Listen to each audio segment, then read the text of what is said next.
Meus amados, a paz do Senhor Jesus Cristo, amém?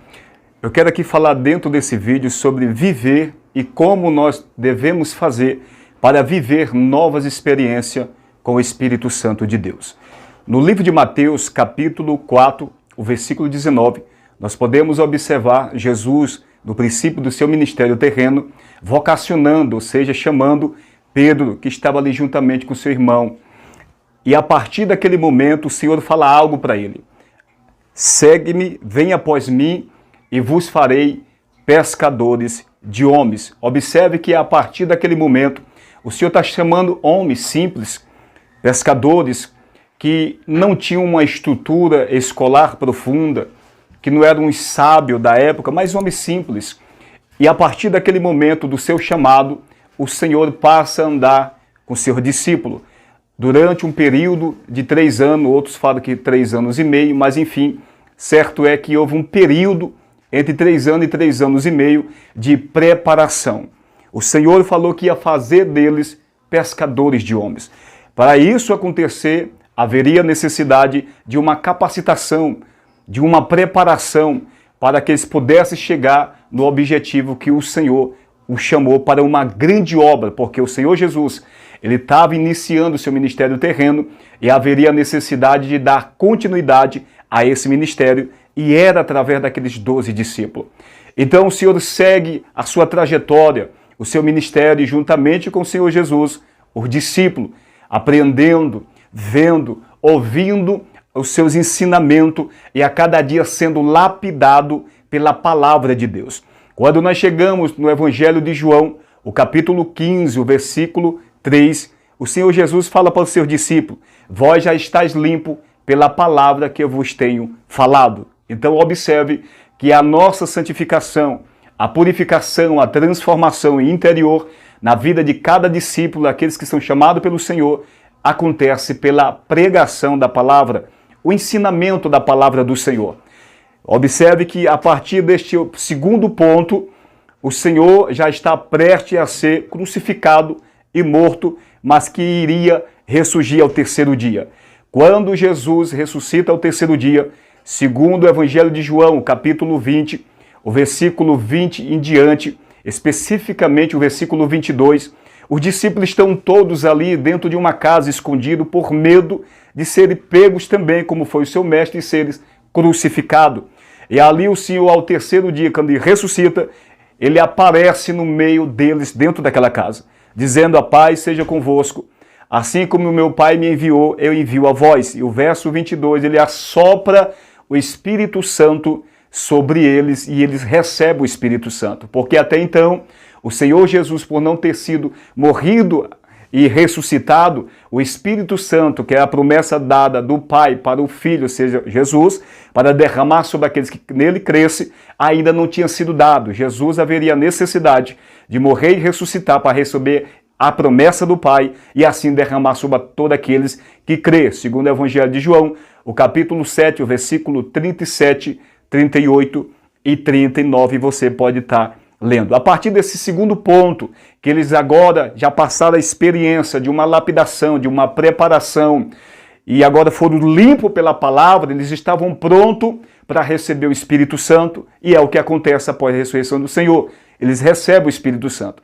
Mas só que não para por aí. A Bíblia diz que no Atos capítulo 1, que o Senhor, depois que ele ressuscitou, e ainda ele passa 40 dias dando ensinamento pelo Espírito Santo aos seus discípulos, aquele que ele escolhera outra hora.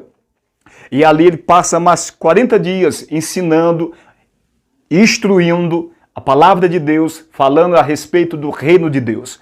E no versículo 5, especificamente de Atos capítulo 1, ele fala: João Batista vos batizou com água, mas vós sereis batizados com o Espírito Santo. E no versículo 8 do mesmo capítulo, se você ler na tradução atualizada, vós será revestido de poder, porque o Espírito Santo há de vir sobre vós para ser minha testemunha, começando por Jerusalém e Samaria e até os confins da terra. E isso é uma segunda experiência. Observe que os discípulos já têm o Espírito Santo. João capítulo 20, o versículo 22. Agora, em Atos capítulo 1, depois de 40 dias sendo instruído, aprendendo mais e mais, a palavra de Deus pelo próprio mestre, eles são direcionados para a festa do dia de Pentecostes, capítulo 2 de Atos. E ali observe que eles estão esperando a promessa do Pai, ou seja, que o Senhor está falando em Atos capítulo 1. E a Bíblia diz que depois de alguns dias, todos estavam ali reunidos no mesmo lugar, ou seja, esperando a promessa do Senhor, feita em Atos capítulo 1. De repente, eles veem línguas repartidas como línguas de fogo e descer sobre as suas cabeças. E no versículo 4 do capítulo 2 de Atos, a Bíblia diz que eles foram cheios do Espírito Santo de Deus. Então observe que eles estão vivendo experiências novas desde o seu chamado até receber o Espírito Santo, até ser batizado com o Espírito Santo, que é outra dimensão que é muito profundo e certamente não é todos que alcançam esse nível espiritual. Por quê? Porque isso depende de cada um de nós, da nossa dedicação, da nossa busca e da nossa entrega e o de querer buscar essa dimensão, essas experiências novas. Tem pessoa que recebe, entrega a vida para Deus, recebe o Espírito Santo está sobre a sua vida, mas fica por aí mesmo. Não busca uma dimensão mais profunda, não busca novas experiências com Deus, vivendo coisas novas. Observe que estão vivendo algo profundo perante o Senhor. Eles são cheios do Espírito de Deus. E Pedro, que outra hora chegou até mesmo a negar Jesus, Pedro que viveu outras experiências, como cortar a orelha de Malco, ali no horto, naquele momento, por ser bravo, por ser um homem com temperamento difícil, em toda a sua trajetória ele foi lapidado e preparado. E agora ele está vivendo novas experiências, um homem cheio da presença de Deus. Em Atos capítulo 2, ali ele começa a pregar, ele se levanta dentre os 12, e ele começa a pregar. Nesta pregação, diz a Bíblia, no capítulo 2, o verso 41, que quase 3.000 almas se convertem ao Senhor. Logo em seguida, em Atos capítulo 3, indo para o templo, a hora nona, ou seja, às 3 horas da tarde, juntamente com o seu irmão João, ali tem um coxo de nascença que era sempre colocado junto à porta do templo para estar pedindo esmola.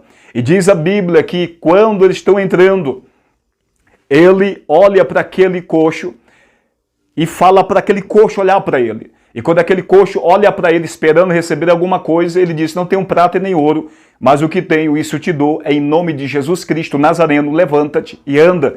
E tomando pela sua mão, levantou, logo se afirmou seu tornozelo. E aquele homem se alegrava ali na presença do Senhor, entrou no templo juntamente com eles, glorificando ao Senhor, e todos ficaram pasmos. E ali, por ocasião daquele momento, se ajunta, se agrega uma multidão, e novamente Pedro abre a boca e começa a falar de Jesus Cristo, ou seja, usando as Escrituras, o Antigo Testamento, de tudo aquilo que estava escrito a respeito do Cristo que agora ele estava pregando. E diz a palavra do Senhor no capítulo 4 de Atos, o versículo 4, que quase 5.000 almas se convertem ao Senhor, pois essa segunda ministração do apóstolo Pedro. Observe o sobrenatural que Jesus estava operando através dos seus discípulos. A graça era abundante sobre a vida deles. Mas o que eu quero chamar aqui a atenção é para que nós devemos buscar viver novas experiências na presença de Deus, diariamente, não se acomodar com a vida que nós temos no presente momento espiritualmente, mas nós buscarmos mais, para nós viver, assim como eles viveram, essas experiências, que à medida que nós vamos buscando, nós vamos vivendo para a glória de Deus. Experiências novas, sobrenaturais, com o Espírito de Deus, é processo que nós temos que passar. Isso são ciclos, processos que cada um de nós devemos viver para alcançar novos níveis espirituais. E assim o nome do Senhor ser glorificado através da execução do ministério que está sobre a minha vida e sobre a tua vida. Que Deus venha abençoar as vossas vidas grandemente.